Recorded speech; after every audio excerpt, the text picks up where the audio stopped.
Of the year approaches and the House Democrat majority continues to pour their time and attention into impeaching the president, a number of key legislative items remain outstanding.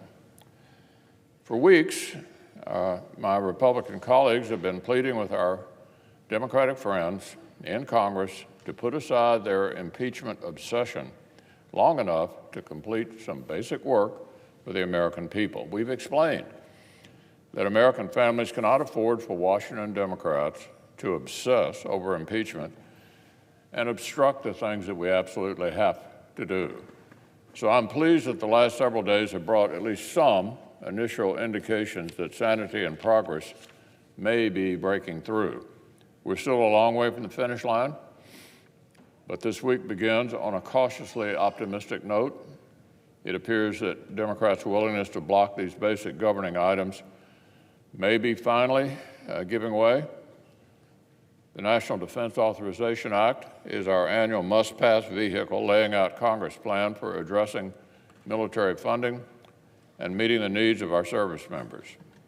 It's a responsibility that this body has discharged in a bipartisan manner every year without fail for 58 years. That's why it was so disheartening that Democratic leadership in both the House and the Senate broke with tradition and used this year's NDAA process to insist on all manner of partisan items, including non-germane domestic policy changes. This partisan approach left the future of the Pentagon's most urgent missions in the lurch. So I'm encouraged that bicameral negotiations with participation from the White House reached a conclusion last week. Most of the partisan demands predictably fell away. The result is not either side's ideal bill, but it's one that should be able to pass both chambers under the circumstances.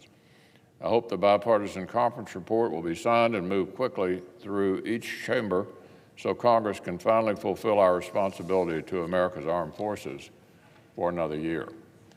And then there's the appropriations process, another fundamental responsibility which, for the good of the nation, is historically approached with a bipartisan willingness to find common ground.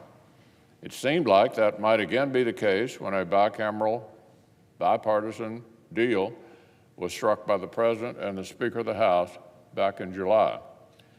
But then, when negotiations resumed in earnest back in September, some of our Democratic colleagues realized they weren't really ready to part with partisan poison pills. They ignored their own agreement, and months of stalemate ensued.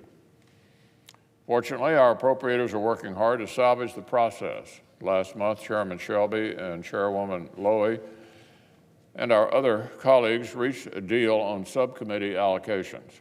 And I understand that their hard work continued in earnest over this past weekend with the goal of producing bills that both chambers could consider before the end of this year.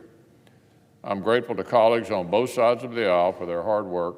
I hope this progress continues and we can consider appropriation measures this month.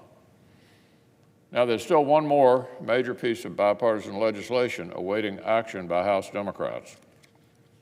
For months, Speaker Pelosi and House Democrats have been slow-walking President Trump's landmark trade agreement with Mexico and Canada. Month after month, House Democrats kept 176,000 new American jobs in limbo.